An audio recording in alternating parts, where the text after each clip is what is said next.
Come l'ultima volta, ancora una volta insieme, ancora una volta un grande onore avere lui qua con noi come vocalist. Rino Love, ormai è un collaboratore fidato di mio e dei Life Eventi, è un piacere averti qua. L'ultima volta c'era il Diabolica, questa sera abbiamo sparato un colpo un po' più leggero, però il risultato è stato sempre valido. Mi è piaciuta soprattutto la cosa del lei con lei, quindi comunque fare questo party in omaggio alle donne, un po' l'8 maggio di un mese dopo, quindi mi piace un sacco questa cosa. Il locale è bellissimo, come ho detto anche l'altra volta, rilavoriamo insieme con la Life Eventi. Che dire, grazie a Raffaele Jair e grazie ancora un'altra volta alla Life Eventi che organizza degli eventi, almeno per quanto riguarda Lanciano e le zone limitrofe, stupendi. Rino è un volto noto perché lui l'abbiamo visto anche su Like TV, lui è anche uno degli inviati di Like TV, quindi ha diversa esperienza anche televisiva, quindi un fenomeno locale.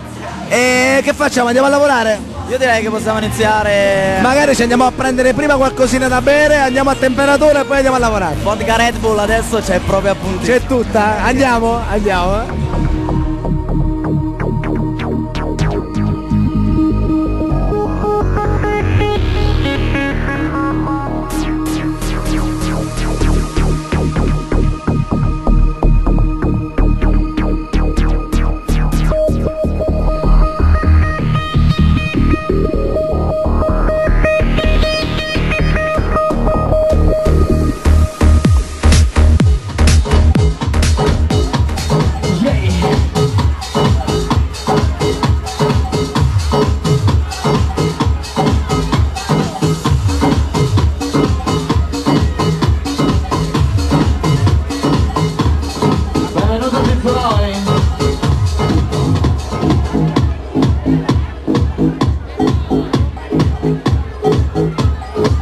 Speciale alla Life Eventi, grazie!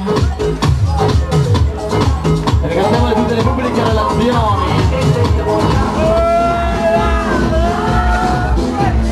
Posso fare gli auguri a mia sorella che oggi è il compleanno? Auguri Robby.